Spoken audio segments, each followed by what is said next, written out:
নমস্কার, আমি স্নেহাশিস। আমরা পরমাণুর গঠন চ্যাপ্টারের 4th লেকচারে পৌঁছে গেছি।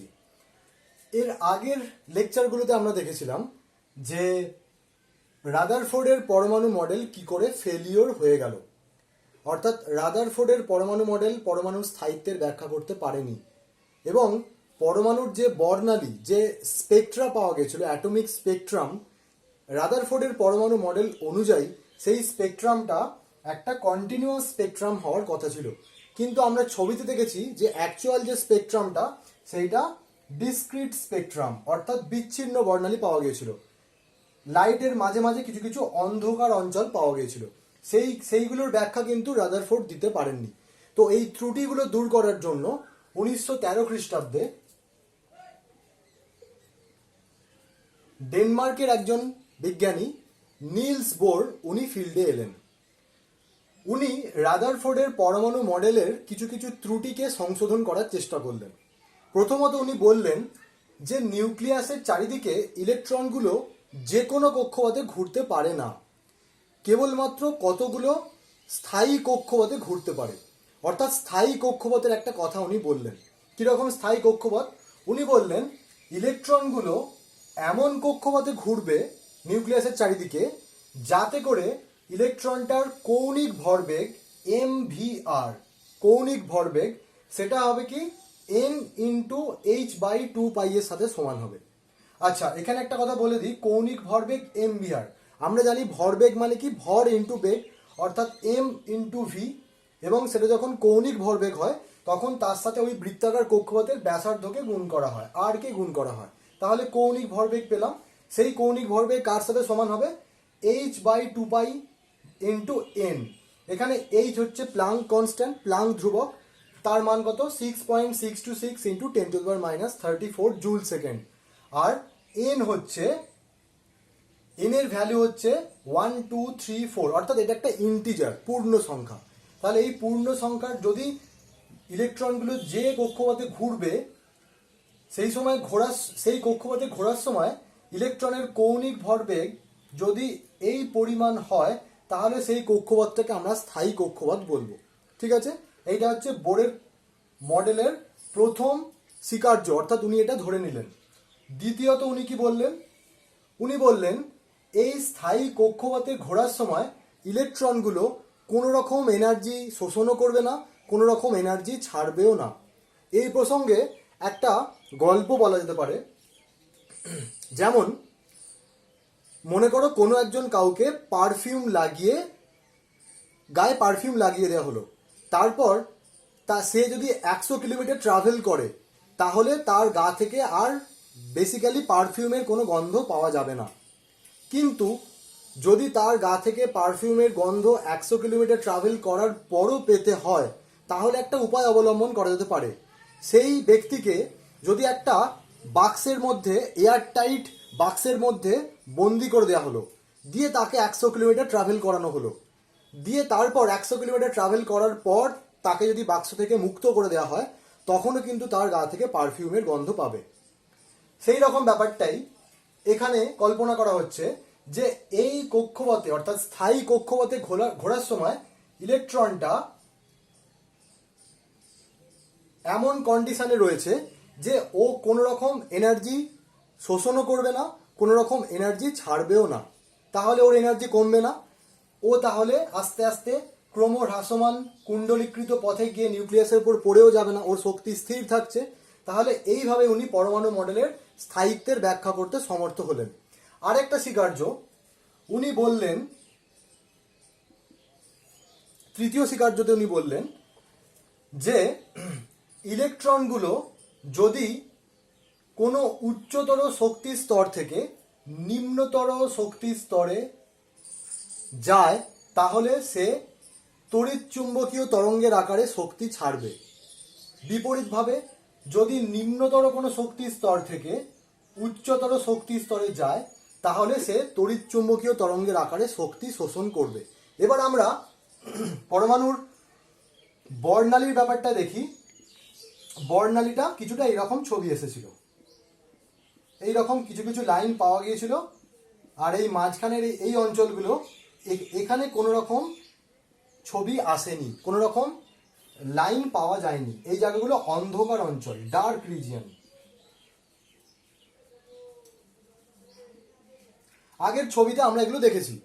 তো এই বর্ণালীর ব্যাখ্যা করতে গিয়ে, পারমাণবিক বর্ণালীর ব্যাখ্যা করতে গিয়ে উনি বললেন যে এই ছবিটার দিকে দেখা যাক এবার, যে কোনো একটা ইলেকট্রন সে উচ্চতর শক্তির স্তর থেকে নিম্নতর শক্তির স্তরে গেছে, তাহলে কি হবে, সে তরঙ্গের আকারে শক্তি ছেড়ে দিয়েছে। তার মানে এইটুকুর পরিমাণ শক্তি এক জায়গাতে পাওয়া গেল। ওকে, আবার দেখা যাচ্ছে কি কোনো এই ইলেকট্রনটাই যদি আরো নিম্নতর শক্তি স্তরে যেত, তাহলে এই রিজিয়ানের মতো শক্তি, মানে এইটুকু পরিমাণ, নির্দিষ্ট পরিমাণ শক্তিই কিন্তু ও ছাড়বে। সেই শক্তিটা ধরা যাক এই রিজিয়ানে এসছে। ঠিক আছে, তার মানে পারমাণবিক বর্ণালীর কি করে উৎপত্তি হয়েছে তার ব্যাখ্যা উনি দিতে সমর্থন হলেন। এইভাবে রাদারফোর্ডের পরমাণু মডেলের ত্রুটিগুলো দূর করে নিলস বোর নূতন থিওরি দিলেন। তাতে করে উনি বললেন যে পরমাণুর যে কৌণিক ভরবেগ হবে, মানে স্থায়ী কক্ষপথে ঘূর্ণায়মান অবস্থায় কৌণিক ভরবেগ mvr, সেটা n×h/2π।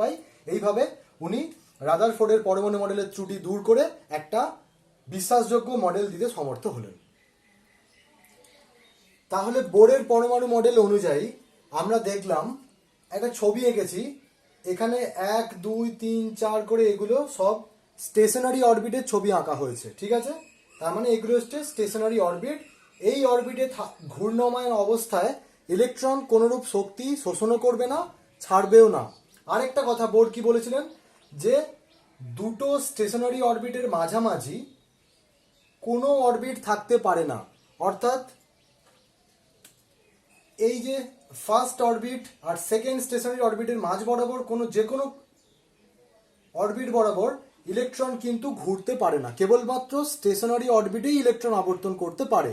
ওকে, আর কি বললেন উনি, যে কোনো একটা স্টেশনারি অরবিট থেকে যদি নিম্নতর স্টেশনারি অরবিটে কোনো ইলেকট্রন জাম্প করে, তাহলে সে এনার্জি ছেড়ে দেবে। ঠিক আছে, তাহলে এই ছবিটার ব্যাপারটা ভাবা যাক। এটা 7 নম্বর অরবিট, তাহলে 7 নম্বর অরবিট থেকে কোনো একটা ইলেকট্রন জাম্প করে ফার্স্ট অরবিটে এসেছে। তার মানে সে কি করবে, ইলেকট্রন এনার্জি রেডিয়েশন করবে ইলেকট্রোম্যাগনেটিক ওয়েভ আকারে, এবং সেই এনার্জির পরিমাণ কত, delta E equals two E2 minus E1। মানে এই অরবিটের এনার্জি মাইনাস এই অরবিটের এনার্জি, দুটোকে বাদ দিলে আমরা ওর এনার্জির পরিমাণ পাবো। আর কি, সেই এনার্জির তরঙ্গ দৈর্ঘ্য কত হবে, এই যে কম্পাঙ্ক বা ফ্রিকোয়েন্সি নিউ পেয়েছি, তাহলে সেখান থেকে আমরা সেই নির্গত এনার্জির তরঙ্গ দৈর্ঘ্য পেয়ে যাব কি করে, c equals to new lambda. আমরা জানি c equals to new lambda, তাহলে ল্যামডা তরঙ্গ দৈর্ঘ্য ইকুয়ালস টু কি, c বাই নিউ। c হচ্ছে আলোর গতিবেগ। তাহলে এখান থেকে আমরা ওই আলোর তরঙ্গ দৈর্ঘ্য কিন্তু বের করে ফেলতে পারি। আচ্ছা, তাহলে এবার ভাবা যাক কোনো একটা ইলেকট্রন সেকেন্ড অরবিট থেকে মুভ করে ফার্স্ট অরবিটে এসেছে, তাহলে এর নির্গত এনার্জির পরিমাণ কত, delta E equals two final minus initial. Final কত, এখানে first orbit E1 minus initial মানে প্রথম যেটা, সেটা কি E2। তার মানে আমরা এইভাবে দেখতে পাচ্ছি যে কোনো উচ্চতর অরবিটাল থেকে, উচ্চতর কক্ষপথ থেকে ইলেকট্রন যখন জাম্প করে প্রথম কক্ষপথে আসে, মানে 7 থেকে প্রথম কক্ষপথে, অথবা 6 থেকে প্রথম কক্ষপথে, অথবা 5 থেকে প্রথম কক্ষপথে, এইভাবে ফাইনালি প্রথম কক্ষপথে আসতে হবে। এই রকম সিচুয়েশনে যে রেডিয়েশনগুলো পাওয়া যায় সেইগুলোকে আমরা লিম্যান সিরিজের মধ্যে পড়ছে, সেগুলোকে আমরা লিম্যান সিরিজের মধ্যে দেখতে পাই। অর্থাৎ পারমাণবিক বর্ণালীর যে স্পেকট্রামটা আমরা পেয়েছিলাম, তার মধ্যে হায়ার এনার্জি স্টেট থেকে যখন প্রথম কক্ষপথে কোনো ইলেকট্রন জাম্প করে আসে, তখন আমরা লিম্যান সিরিজ পাই। ওকে, এইটার এনার্জি হাই বলে এটা আলট্রা ভায়োলেট রিজিয়নের মধ্যে পড়ে, তাই এটা খালি চোখে দেখতে পাওয়া যায় না। তারপর কি, এই যে রিজিয়নটা, অর্থাৎ যে কোনো হায়ার কক্ষপথ থেকে যখন ইলেকট্রন দ্বিতীয় কক্ষপথে আসে, মানে 7 থেকে 2 অথবা 6 থেকে 2 অথবা 5 থেকে 2 এইভাবে ফাইনালি 2 নম্বর কক্ষপথে আসতে হবে।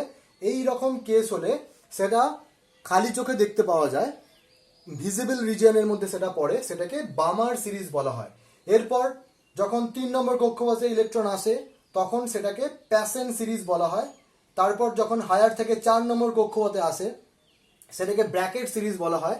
5 নম্বর কক্ষপথে এলে সেটার ছবিতে দেখানো হয়নি, সেটাকে বলা হয় ফার্ন সিরিজ, এবং তারপরের যেটা আছে সেটাকে বলা হয় হামফ্রিজ সিরিজ। ওকে, তাহলে স্পেকট্রামের বিভিন্ন রিজিয়নগুলো মানে কিভাবে রেডিয়েশনের ওই স্পেকট্রামটা এসছে সেগুলো আমরা দেখতে পেলাম। এদের মধ্যে কেবলমাত্র বামার সিরিজ যেটা, এটাকেই একমাত্র খালি চোখে দেখতে পাওয়া যায়, বাকিগুলোকে খালি চোখে দেখতে পাওয়া যায় না। আর এই রেডিয়েটেড এনার্জির পরিমাণটা আমরা কিভাবে পেলাম? Delta E equals to E final minus E initial. Okay, আচ্ছা এবার আমরা দেখব বোরের পরমাণু মডেলকে কাজে লাগিয়ে কি করে এনতম কক্ষপথের ব্যাসার্ধ নির্ণয় করা যায়। এনতম কক্ষপথ অর্থাৎ ইলেকট্রন যে কোনো একটা কক্ষপথে ঘুরছে, সেই কক্ষপথ মানে স্থায়ী কক্ষপথ, সেই স্থায়ী কক্ষপথের ব্যাসার্ধ কি হতে পারে, প্রথম কক্ষপথের ব্যাসার্ধ কি হবে, দ্বিতীয় কক্ষপথের ব্যাসার্ধ কি হবে, সেইগুলো আমরা বের করার চেষ্টা করব বোরের পরমাণু মডেলকে কাজে লাগিয়ে। আচ্ছা, ধরছি এইটা একটা কোনো একটা কক্ষপথ, এটা প্রথম কক্ষপথ হতে পারে, দ্বিতীয় হতে পারে, যা খুশি হতে পারে। আমরা ধরছি এটা একটা এনতম কক্ষপথ, ঠিক আছে, এন এর মান 1 2 3 4 যা খুশি হতে পারে। তাহলে এই এনতম কক্ষপথের ব্যাসার্ধ কি হবে সেইটা আমরা একটুখানি কল্পনা করি যে এই ইলেকট্রনটা ঘুরছে, সেটার জন্য তার উপর কি কি বল কাজ করছে। প্রথমত ইলেকট্রনের চার্জ নেগেটিভ, আবার নিউক্লিয়াসের চার্জ পজিটিভ। তাহলে এই ইলেকট্রনের সাথে নিউক্লিয়াসের একটা কেন্দ্র অভিমুখী বল বা অভিকেন্দ্র বল কাজ করছে, ঠিক আছে। আবার যেহেতু ইলেকট্রনটা গতিবেগ নিয়ে ঘুরছে, তাহলে এই ঘোরার জন্য ইলেকট্রনটার একটা বাইরে ছিটকে চলে যাওয়ার প্রবণতা রয়েছে, অর্থাৎ একটা অপকেন্দ্র বলও কিন্তু কাজ করছে, ঠিক আছে। এই অভিকেন্দ্র এবং অপকেন্দ্র দুটো বল সমান হয়েছে, তাই ইলেকট্রনটা কাছেও চলে আসছে না, আবার দূরেও ছিটকে যাচ্ছে না, দুটোর স্পর্শক বরাবর ঘুরছে। দুটো বলের স্পর্শক বরাবর মানে অর্থাৎ বৃত্তের স্পর্শক বরাবর সে ঘুরে চলেছে। তাহলে অভিকেন্দ্র এবং অপকেন্দ্র দুটো বল সমান হয়েছে। এবার আমরা দেখি অভিকেন্দ্র বলের পরিমাপটা কত। অভিকেন্দ্র বলের পরিমাপ এটা, এখানে কি বল কাজ করছে? কুলম্বীয় আকর্ষণ বল কাজ করছে। কুলম্বীয় আকর্ষণ বলের ফর্মুলা আমরা জানি, F equals to Q1 Q2 by RS square. Q1 Q2 মানে দুটো আধানের গুণফল এবং তাদের দূরত্বের বর্গের ব্যস্তানুপাতিক একটা ফর্মুলা ছিল কুলম্বের সূত্র যেটা। তো সেই কুলম্বের সূত্র এখানেও কাজ করছে। তাহলে আধান 1 মানে নিউক্লিয়াসের আধান কত? নিউক্লিয়াসের যদি পরমাণু মানে এই পরমাণুটার যদি পরমাণু ক্রমাঙ্ক অর্থাৎ অ্যাটমিক নাম্বার যদি জেড হয়, পরমাণু ক্রমাঙ্ক মানে কি ভিতরে কতগুলো প্রোটন রয়েছে, ঠিক আছে, সেটাকে জেড সংখ্যা দিয়ে প্রকাশ করা হয়। তাহলে যদি ভিতরে যদি 4টে প্রোটন থাকে তাহলে জেড এর ভ্যালু কত হয়ে যাবে? 4 হয়ে যাবে, ঠিক আছে। আচ্ছা, আরেকটা ব্যাপার আমরা জানি ইলেকট্রনের যা চার্জ প্রোটনেরও একই চার্জ, খালি চিহ্নটা আলাদা। ইলেকট্রনের চার্জ নেগেটিভ আর প্রোটনের চার্জ পজিটিভ, কিন্তু ম্যাগনিটিউড অর্থাৎ পরিমাণটা কিন্তু সেম। তাহলে যদি পরমাণু ক্রমাঙ্ক জেড হয় এবং প্রতিটা প্রোটনের চার্জ ই, তাহলে মোট চার্জ কত হচ্ছে? জেড ইন্টু ই। ওকে, আর ইলেকট্রনের চার্জ হচ্ছে শুধু ই। তাহলে অভিকেন্দ্র বলের পরিমাপটা কত হবে? অভিকেন্দ্র বলের পরিমাপ হচ্ছে Z e into e by r এ স্কোয়ার। এখানে আর হচ্ছে এই কক্ষপথের ব্যাসার্ধটাকে আমি আর ধরেছি, তাহলে এটা হচ্ছে অভিকেন্দ্র বলের পরিমাপ। আর অপকেন্দ্র বলের পরিমাপ কত আমরা জানি, সেটা হচ্ছে এম ভি স্কোয়ার বাই আর। অপকেন্দ্র বলের পরিমাপ এম ভি স্কোয়ার বাই আর। এখানে ভি হচ্ছে ইলেকট্রনের গতিবেগ, ঠিক আছে, আর ব্যাসার্ধ, এম হচ্ছে ইলেকট্রনের ভর। তাহলে এটা হচ্ছে অপকেন্দ্র বলের পরিমাপ আর এটা হচ্ছে অভিকেন্দ্র বলের পরিমাপ। যেহেতু ইলেকট্রনটা ছিটকে যাচ্ছে না, একই রাস্তায় ঘুরে চলেছে, তার মানে দুটো বলই সমান। এখান থেকে আমরা কি পেতে পারি? যে ভি স্কোয়ার ইকুয়ালস টু এই আর স্কোয়ার আর এই আর কেটে গেল, তাহলে ভি স্কোয়ার ইকুয়ালস টু কি হবে, Z E square by M R.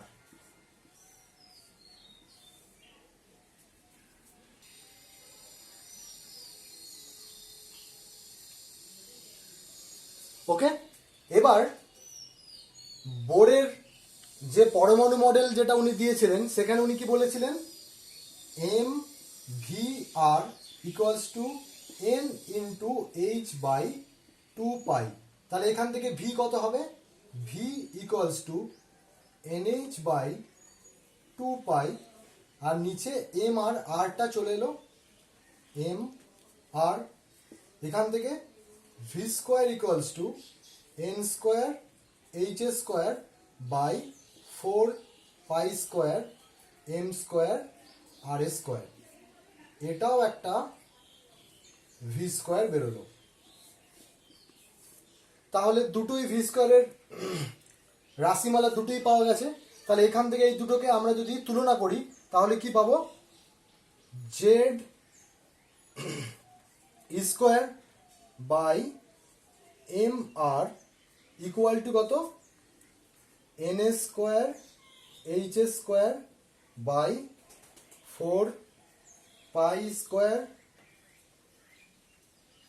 M square R square. এই আর আর এই আর স্কোয়ার কেটে গেল, তাহলে এখান থেকে আর ইকুয়ালস টু কি বেরোলো, R equals to N square H square by 4 pi square M Z square. তাহলে বোরের পরমাণু মডেলকে কাজে লাগিয়ে আমরা এনতম কক্ষপথের ব্যাসার্ধের রাশিমালা পেয়ে গেলাম। ব্যাসার্ধ আর সমান কত হলো, N square H square by 4 pi square M Z square. এটা হচ্ছে বোরের পরমাণু মডেলকে কাজে লাগিয়ে পাওয়া গেছে। এটা খুব গুরুত্বপূর্ণ, এটা আমাদেরকে মনে রাখতে হবে। আচ্ছা, বোরের এই ইকুয়েশনটা এইটা আমাদের জন্য খুব গুরুত্বপূর্ণ, এটাকে মনে রাখতে হবে। তাহলে এনতম কক্ষপথের জন্য ব্যাসার্ধ হচ্ছে, ব্যাসার্ধের রাশিমালা এন আসছে। যদি আমরা তাহলে প্রথম কক্ষপথের ব্যাসার্ধ বার করতে চাই তাহলে কি হবে, আর1 অর্থাৎ বোরের প্রথম কক্ষপথের ব্যাসার্ধ কি হবে, তাহলে এন এর জায়গায় 1 স্কোয়ার বসিয়ে দেবো। তার মানে বাকিটা পুরোটা H square by 4 pi square M Z square. যদি আর দ্বিতীয় কক্ষপথের ব্যাসার্ধ বের করতে চাই তাহলে এন এর জায়গায় 2 স্কোয়ার বসিয়ে দেবো। তার মানে এটা কত হয়ে যাবে, 4 এইচ স্কোয়ার, বাকি যা আছে তাই। ঠিক আছে, তার মানে এই ফর্মুলাটাকে এইভাবে দ্বিতীয় তৃতীয় চতুর্থ এইসব কক্ষপথের ব্যাসার্ধ আমরা বোরের ফর্মুলাকে কাজে লাগিয়ে বের করে ফেলতে পারি। এটার যদি একটা জেনারেলাইজড ফর্ম আমরা বের করতে চাই তাহলে কি হবে, অনেক সময় কিছু কিছু অঙ্কের সময় এই দ্বিতীয় ফর্মুলাটা কাজে লাগে। অর্থাৎ এখানে আমরা দেখতে পাচ্ছি এইচ প্ল্যাঙ্ক কনস্ট্যান্ট, সেটা একটা ধ্রুবক। তারপর কি 4 কনস্ট্যান্ট, পাই একটা কনস্ট্যান্ট, এম হচ্ছে ইলেকট্রনের ভর, সেটাও একটা কনস্ট্যান্ট, জেড অ্যাটমিক নাম্বার কোন একটা পরমাণুর জন্য সেটা নির্দিষ্ট, যেমন লিথিয়ামের জন্য Z3, কার্বনের জন্য কত Z6। ঠিক আছে, তাহলে এগুলো নির্দিষ্ট। ইলেকট্রনের চার্জ সেটাও নির্দিষ্ট। তাহলে এই কনস্ট্যান্ট টার্মগুলোকে যদি আমি ইগনোর করি তাহলে কি হবে, আর প্রপোর্শনাল টু কি লিখতে পারি, আর এন এনতম কক্ষপথের ব্যাসার্ধ কি লিখতে পারি, এন স্কোয়ার বাই জেড। ঠিক আছে, আর যদি কোনো পরমাণু নির্দিষ্ট করে দেওয়া হয় তাহলে জেডটা কেটে দিতে হবে, তাহলে আর প্রপোর্শনাল টু এন স্কোয়ার। ওকে, আচ্ছা, এই ফর্মুলাটা আমাদের কাজে লাগে। এবার আমরা দেখব যে এনতম কক্ষপথে ঘূর্ণায়মান ইলেকট্রনের শক্তি কত, সেইটা কি করে বের করতে হয়। আচ্ছা, তাহলে একটা ইলেকট্রনের মোট শক্তি ই টোটাল, সেটাকে আমি কি লিখতে পারি, ইলেকট্রন যেহেতু ঘুরছে তাহলে তার একটা গতিশক্তি রয়েছে এবং একটা ইলেকট্রোস্ট্যাটিক অ্যাট্রাকশন অফ ফোর্স তার উপর কাজ করছে, কুলম্বিক অ্যাট্রাকশন কাজ করছে। তার মানে তার একটা স্থিতি শক্তিও রয়েছে। তাহলে ইলেকট্রনের মোট শক্তি কি? গতি শক্তি প্লাস স্থিতি শক্তি। আচ্ছা, গতি শক্তি রাশিমালা তো আমরা জানি কি হয়, হাফ এম ভি স্কোয়ার, এটা হচ্ছে গতিশক্তি রাশিমালা। আর স্থিতিশক্তি কি হয় সেটা আমরা একটুখানি দেখার চেষ্টা করি। স্থিতিশক্তি কি করে বের করব? ধরা যাক একটা ইলেকট্রন মুক্ত অবস্থায় কোন এক জায়গায় ঘুরে বেড়াচ্ছে, তাকে যদি আমি একটা তড়িৎ ক্ষেত্রে আনি, তাকে আমি এই ইলেকট্রনটার উপর কোনো রকম কিন্তু তড়িৎ শক্তি কাজ করছে না, তড়িৎ আকর্ষণ বল কাজ করছে না, যখন সে অসীম দূরত্বে একা একা ঘুরে বেড়াচ্ছে। একে যদি আমি একটা কোনো নিউক্লিয়াসের তড়িৎ ক্ষেত্রের মধ্যে নিয়ে আসি, তাহলে নিউক্লিয়াসের সাথে ইলেকট্রনের একটা আকর্ষণ বল কাজ করবে। তো আকর্ষণ বলের পরিমাপটা কত? সেটাই যতটা কার্য করে আমাকে ইলেকট্রনটাকে এর ইলেকট্রিক ফিল্ডের মধ্যে আনতে হয়েছে। অর্থাৎ একে এই ইলেকট্রিক ফিল্ডে আনার জন্য ধরা যাক নিউক্লিয়াসের থেকে এই কক্ষপথের ব্যাসার্ধ হচ্ছে আর, তাহলে এই অসীম দূরত্ব থেকে আর দূরত্বে আনতে যে পরিমাণ কৃত কার্য, সেটাই স্থিতিশক্তি হিসেবে সঞ্চিত হবে। তাহলে সেই স্থিতিশক্তির পরিমাপটা আমরা কি করে বের করব? সেইটা হচ্ছে একটা ইন্টিগ্রেশন করতে হবে। সেখানে আর ইকুয়ালস টু ইনফিনিটি ছিল, অসীম দূরত্ব থেকে নিয়ে আসছি কোথায়? আর দূরত্বে। আর ইকুয়ালস টু আর দূরত্বে আনছি। আর এর বল কি পরিমাণ, বলের এগেস্টে কাজ করছি, বল ইন্টু সরণ সমান কৃতকার্য। তাহলে বলটা কত?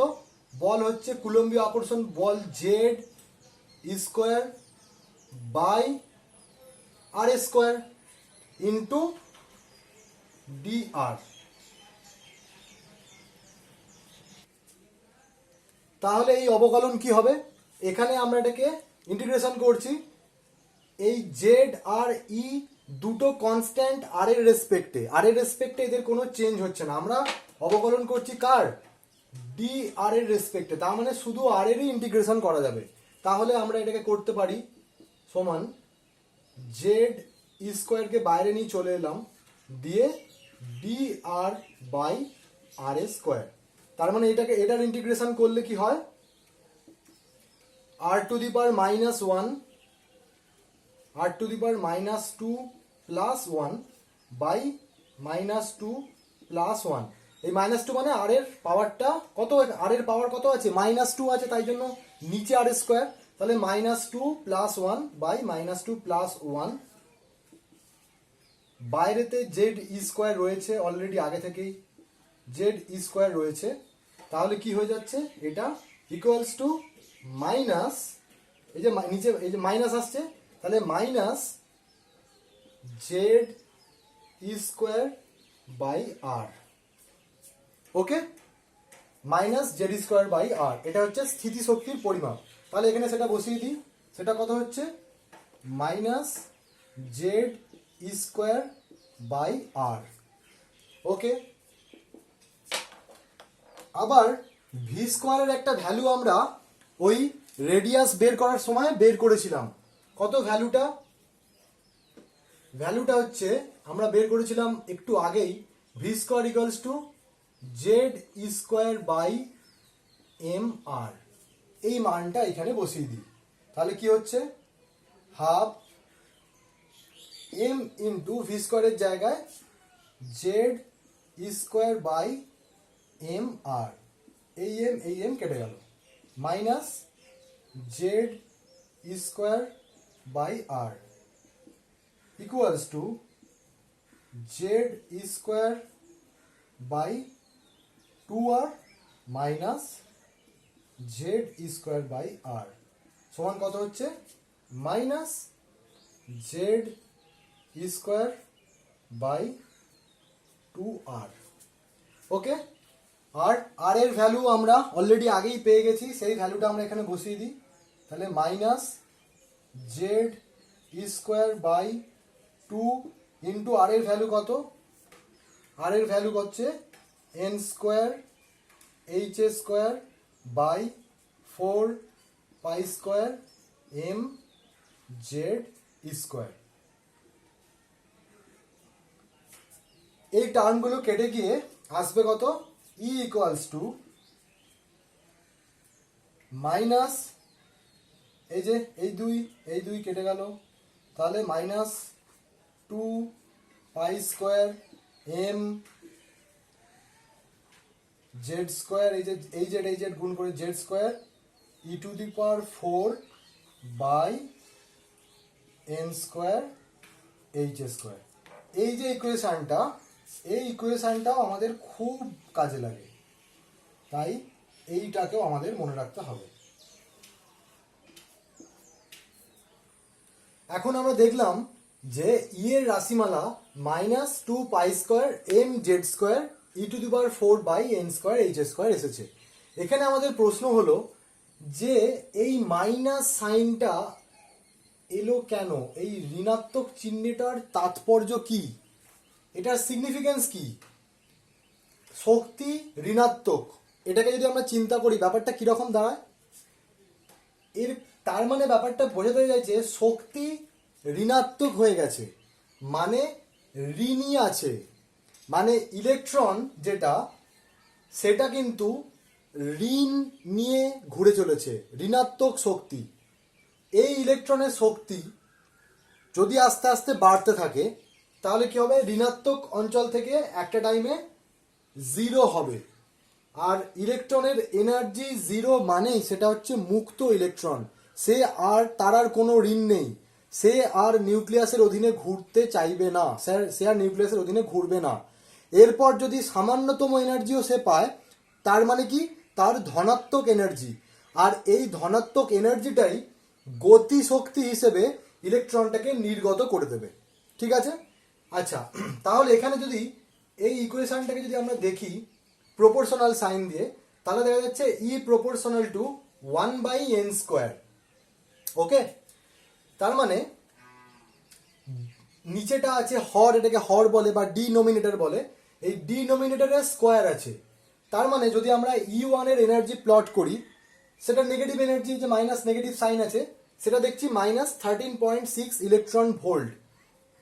যদি এন এর ভ্যালু আমরা 1 বসাই, যদি এন এর ভ্যালু 2 বসাই, তাহলে কি হবে, এই পুরোটা বাই নিচে 4, নিচেটা ছোট হয়ে যাচ্ছে মানে কি সংখ্যাটা কমে যাচ্ছে আলটিমেটলি, তার আগে একটা নেগেটিভ সাইন আছে, তো এনার্জিটা দাঁড়াচ্ছে মানে ম্যাগনিটিউডটা 13.6 থেকে কমে গেছে, কমে গিয়ে কত হয়েছে 3.4 হয়েছে, তার আগে একটা নেগেটিভ সাইন আছে। তার মানে আমি এখানে একটা অ্যাক্সিস প্লট করেছি, এর এটা হচ্ছে জিরো লাইন, এর ওপর দিকটা পজিটিভ, নিচের দিকটা নেগেটিভ, তাহলে ই ওয়ানের এনার্জি আসছে মাইনাস 13.6। যদি আমরা প্রতিটা ভ্যালু পুট করি এবং এন এর ভ্যালু 1 লিখি তাহলে মাইনাস 13.6, ই টু মানে এন এর জায়গায় 2 বসালে 4 হয়ে যাচ্ছে, তাহলে ভ্যালুটা আসছে মাইনাস 3.4। এন যদি 3 হয়ে যায় মানে 3 নম্বর কক্ষে, সেখানে ভ্যালু আসছে মাইনাস 1.5, তারপর কত হচ্ছে 0.85, 0.54, এইভাবে আস্তে আস্তে এনার্জি বাড়ছে। যত আমরা প্রথম কক্ষ থেকে দ্বিতীয় কক্ষে যাচ্ছি এনার্জি বাড়ছে, তারপর দ্বিতীয় থেকে তৃতীয় এনার্জি আরও বাড়লো, বাড়তে বাড়তে একটা টাইম এন যখন ইনফিনিটি মানে আরও হায়ার এনার্জি স্টেটে, তখন জিরোর খুব কাছাকাছি, ইনফ্যাক্ট জিরো হয়ে গেল, মানে ইলেকট্রনটা তখন মুক্ত হয়ে গেল, মুক্ত ইলেকট্রন। তারপর এক্সেস যেটুকু এনার্জি সে পাবে, যদি তাকে হিট দেওয়া হয় তাহলে সেই বাকি প্রথম এনার্জিটা তার ঋণ শোধ করলো, ঋণ মেটালো, তারপরের যেটুকু বাকি এনার্জি সেইটা সে গতিশক্তি হিসেবে নিয়ে বেরিয়ে চলে যাবে। আর একটা ব্যাপার এখান থেকে এই ছবিটা থেকে লক্ষ্য করা যাচ্ছে যে ই ওয়ানের আর ই টুর এনার্জির যে গ্যাপটা, সেই গ্যাপটা অনেক বড়, অনেক বেশি, আবার ই টু থেকে ই থ্রির গ্যাপটা কমে গেছে। সিমিলারলি ই থ্রি থেকে ই ফোর এর এনার্জি গ্যাপটা আরও কম, ই ফোর থেকে ই ফাইভ এর এনার্জি গ্যাপ আরও কমে গেছে। দি আলটিমেটলি এইখানে যে এনার্জি স্টেটগুলো আছে মানে ই সিক্স ই সেভেন, তাদের এনার্জি স্টেটগুলো, তাদের শক্তি স্তরগুলো খুব কাছাকাছি রয়েছে। সেই জন্য এই জায়গাতে ইলেকট্রন খুব সহজেই অল্প পরিমাণ এনার্জি নিয়ে একটা শক্তি স্তর থেকে অন্য শক্তি স্তরে মানে জাম্প করতে পারে, ঠিক আছে, কিন্তু ই ওয়ান থেকে ই টুতে জাম্প করার জন্য অনেক বেশি এনার্জি লাগে। ওকে, তাহলে এই হলো কি আমাদের শক্তির ইলেকট্রন এনার্জির রাশিমালা। তার মানে এই এনার্জি ডিফারেন্সগুলোকে যদি আমি সাজাই তাহলে দেখছি E2 আর E1 এর এনার্জির যে ডিফারেন্সটা সেটা সবচেয়ে বেশি, এটা greater than E3 minus E2, অর্থাৎ এই ডিফারেন্সটা কমে গেছে। তারপর E4 মাইনাস E3, এই ডিফারেন্সটা আরও কমে গেছে। এইভাবে ডিফারেন্সগুলো আস্তে আস্তে কমছে। ঠিক আছে, তাহলে আমাদের মধ্যে কথা যেটা বুঝতে পারলাম যে ইলেকট্রনের শক্তি রাশিমালা এই ঋণাত্মক চিহ্নের তাৎপর্য থাকে কি বুঝতে পারলাম, যে যদি ইলেকট্রনের শক্তি ঋণাত্মক না হতো তাহলে সে কিন্তু নিউক্লিয়াসের চারিদিকে ঘুরতো না। সে আর কারুর, তার যদি ঋণ না থাকতো, ধার না থাকতো, তাহলে সে ইলেকট্রন নিউক্লিয়াসের চারিদিকে ঘুরে বেড়াতো না। সে গতিশক্তি নিয়ে বেরিয়ে চলে যেত যেদিকে ইচ্ছা যায় সেদিকে। ওকে, থ্যাংক ইউ।